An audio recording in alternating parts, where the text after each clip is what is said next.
Yet I see neighborhood kids, their idea of bicycling is to bicycle in Trinity Episcopal parking lot.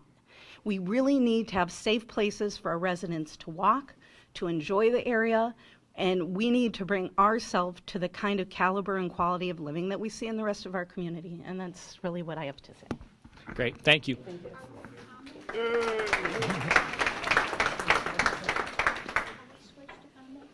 It's questions or comments at any point in time. Question? Yeah, Chuck Brody. I just want to follow up. Sorry, I'm locked in. Farmington Valley said there's options for where the northeastern portion of the Greenway can connect to somewhere on the Farmington Valley Trail. And I think your point was West Hartford's looking at whether they can be the place where that comes through. If they do, the thing for Simsbury to think about is that effectively stubs off the portion of the bike trail that's designated as Greenway that goes through Simsbury, and it bypasses us. Now, we can decide amongst ourselves whether we think that's a good thing or not. I think from this conversation, there's at least a handful of really critical questions and concerns about, is it going to change traffic flow for cars? Is it going to change parking requirements in different parts of town? I can imagine if you've got a dead-end extension and you think, well, what if people want to park on my street so they can get on as an access point to the trail? That's probably the things you guys are thinking of.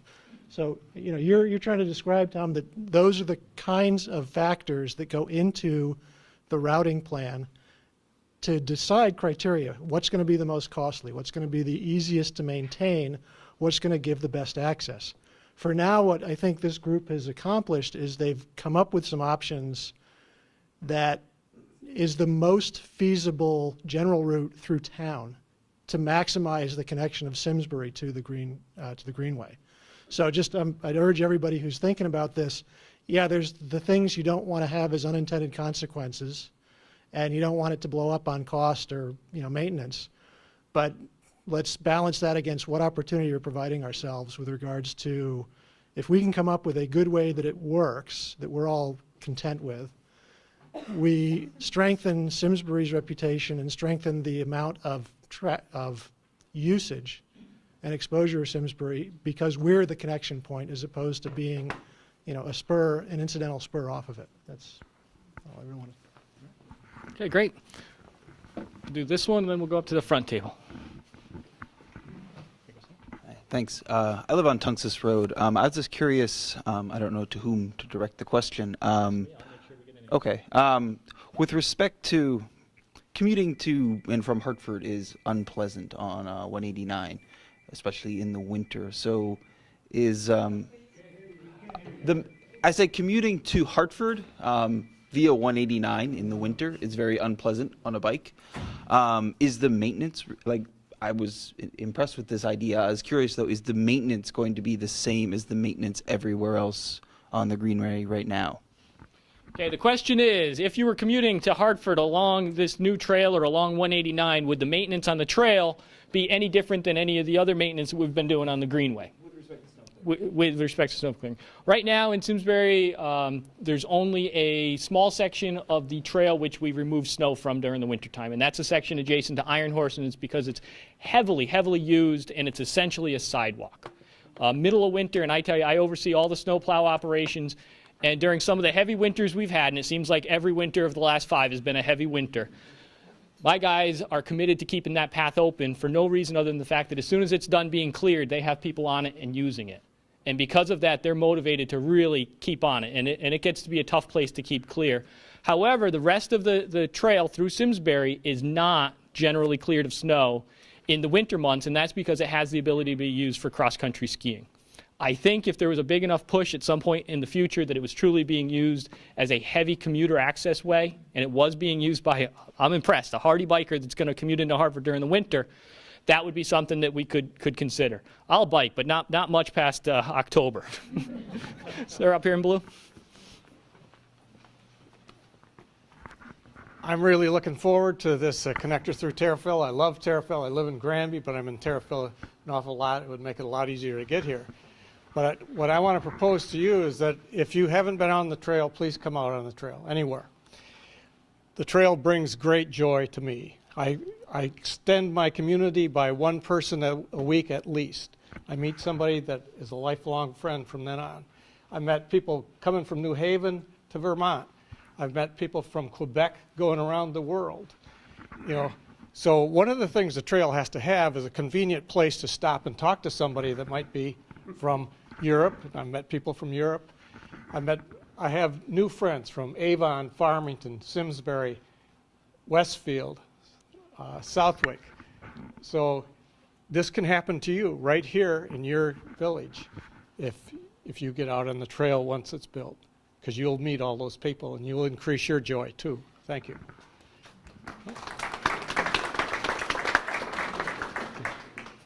Here, your name? My name is Carol Johnson. I have two concerns and one question. The first concern is environmental. If you bring the trail down through the park, as one of the proposals is, you're hitting an area where there are probably at least 5 endangered species of animals and flora that are there. The second concern that I have, I'm trying to make these as brief as possible. The second concern is from a safety point of view. There was, up until about a year, maybe 2 years ago, a rope swing that went over the river. And with that rope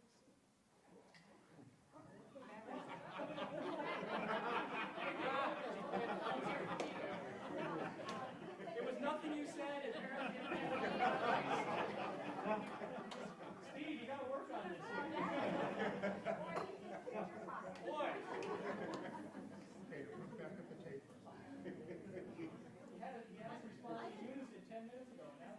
I didn't know you cared about the rope swing that much.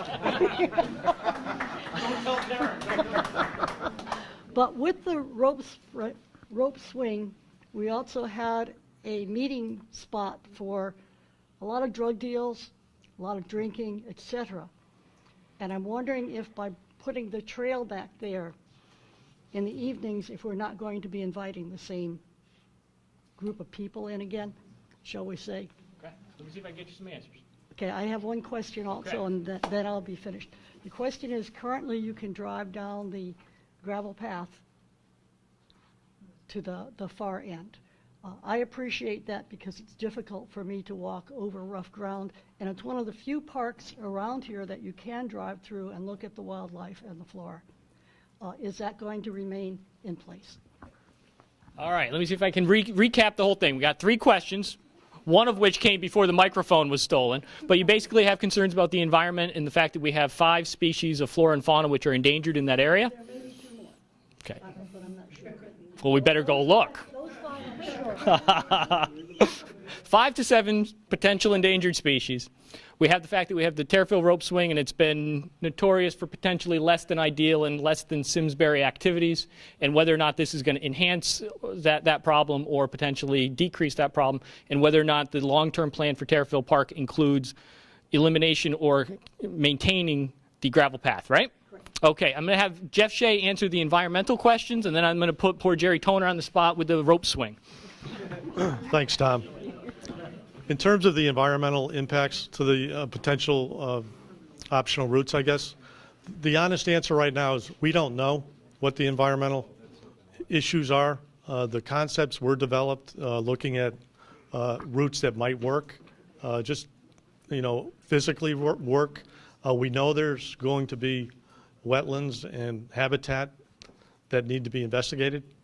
As we select a route and as we go into a more detailed design phase of the project, all that information will be sought and developed and required, frankly, for permitting that would be necessary. And I think really before we make a final decision, we need more of that information in front of us to kind of weigh the cost benefit from degradation of the environment versus cost of the project.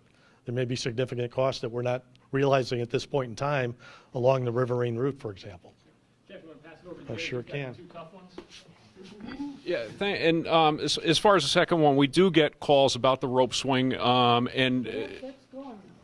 it is gone now, but that's not to say it won't reappear. If history's any indication, we'll see it again, and but I think the comment was right. It does breed less than desirable activity back there, which is one of the reasons that we try and stay with it and get it down. one of the things that I can speak to just locally, and maybe I'll let some of the Greenway folks speak too, but what we have found is that when activity increases, such as, whether it be the Greenway, whether it be use in the park, the negative activity really seems to be decreased. But you got more of the good use, more eyeballs on it. You don't have the isolated areas where things like this take place. And I think I've had this discussion with our chief of police, and he concurs that the toughest thing for them to enforce are the areas that are off the beaten path. And once you do see activity like this, a lot of it seems to go away. That's been our experience locally. I would say anecdotally, I hear the same thing from other towns that have the Greenway going through. Yeah. Bruce, perhaps you could speak a little bit more on that. But that's been our experience, and I think it would only be a positive enhancement in Tariffiville Park. That would be my take on it. Yeah, I can talk to that because we've got 9 towns in our organization now, and as pieces of trail have been built in areas where there was congregation of certain individuals, primarily young ones, and I still have a couple, so I know. What has happened is, in fact, exactly what was just talked about is these areas, particularly when the projects are completed, they tend to become self-policing.